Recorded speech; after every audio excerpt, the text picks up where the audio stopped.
Selamat siang dan selamat berjumpa saudara-saudariku yang berada di komunitas masing-masing, teristimewa komunitas di wilayah paroki Kevikepan Kepulauan Riau dan Keuskupan Pangkal Pinang.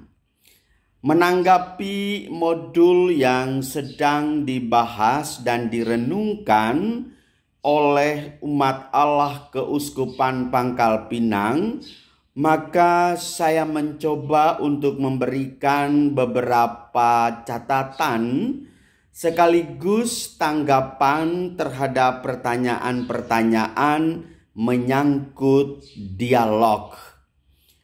Ibu bapak, saudari-saudara umat Allah yang saya kasihi dan dicintai oleh Tuhan. Menyebut dialog berarti melibatkan dua atau lebih dalam suatu percakapan. Dan dalam dialog, masing-masing kita memiliki tema pembicaraan. Pertanyaannya adalah, apakah tema itu yang bisa didalami dari sudut pandang ajarankah atau sebagai bagian dari penghayatan atau refleksi kehidupan sehari-hari? Menanggapi pertanyaan pertama, manakah tempat dan modal berdialog di dalam gereja partikular kita? Kalau masalah tempat, ya di mana saja kita boleh berdialog. Masalah modal, ya kita harus mengetahui dulu siapa lawan bicara kita, sehingga modal yang kita terapkan itu tidak mengambang. Bagaikan seorang pelaku bisnis atau seorang marketing yang menjajalkan barangnya kepada orang lain, ya dia harus mengetahui dong, oh jenis barang ini cocok tidak untuk ditawarkan kepada sesama. Demikian juga di dalam gereja partikular kita harus mengetahui lawan bicara kita, dia itu siapa, pendidikannya apa, agamanya apa, latar belakang status sosialnya bagaimana. Nah itulah modal kita. Dan itulah yang perlu kita hidupi di dalam gereja kehidupan sehari-hari. Yang kedua, bagaimana perbedaan visi, konflik, dan kesulitan ditangani. Ingat saudara-saudariku yang terkasih, kalau kita mau berdialog dengan orang lain, tanamkanlah dalam dirimu visi universal yang menganggap dan mengakui bahwa apa yang dikatakan benar adanya dan apa yang kita katakan benar adanya. Tanpa ada suatu sikap superiority, keangkuhan pribadi kita yang menganggap kita yang paling benar, sebelah yang paling salah. Seperti itu tidak akan mendatangkan dialog, tetapi lebih mendatangkan pertentangan di antara kita.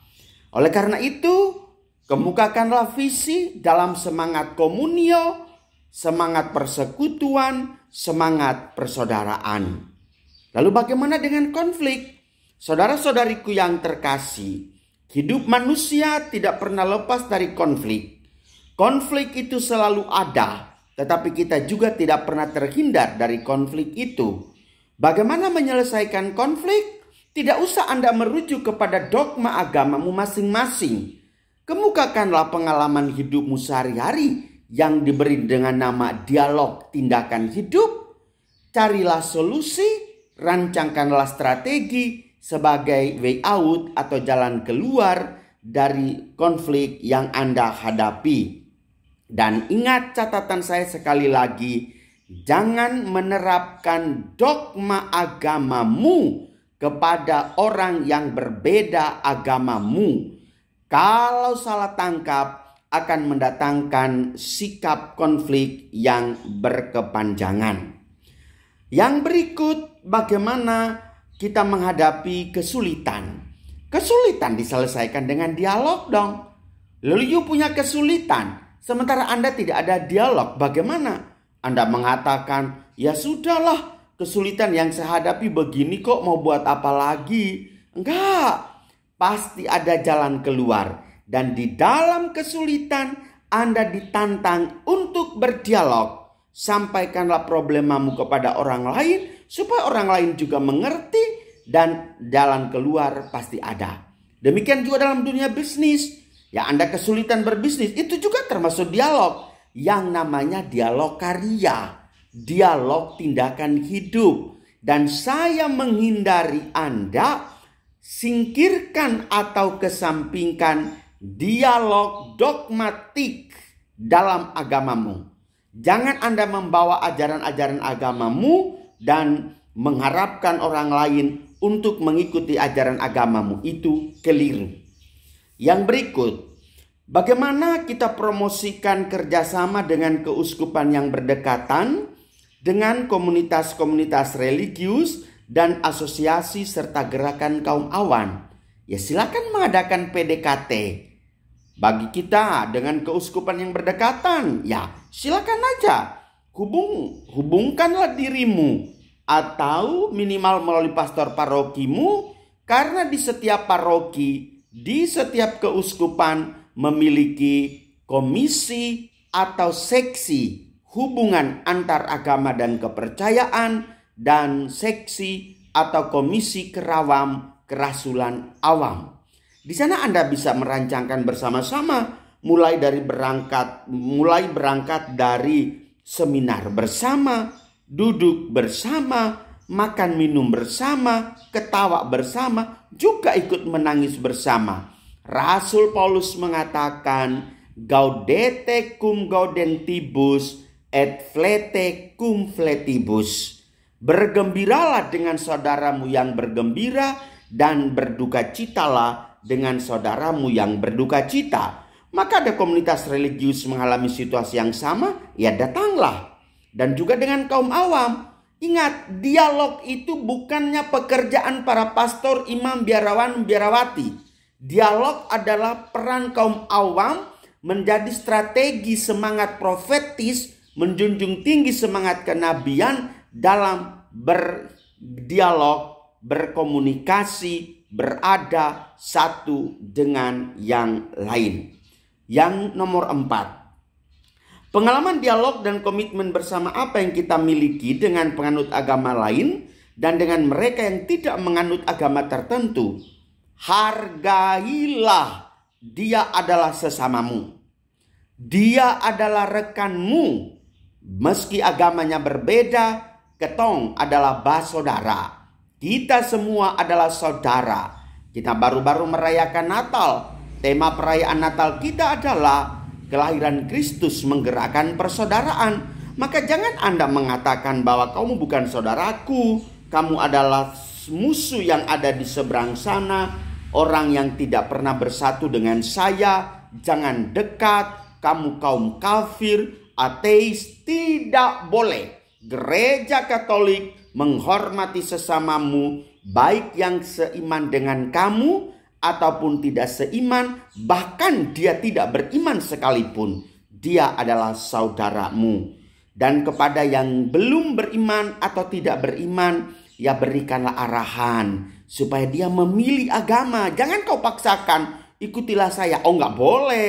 Orang Katolik bukan seperti itu. Yang berikut, nomor 5. Bagaimana gereja berdialog dengan belajar dari sektor masyarakat lain, dunia politik, ekonomi, budaya, masyarakat sipil, kaum miskin.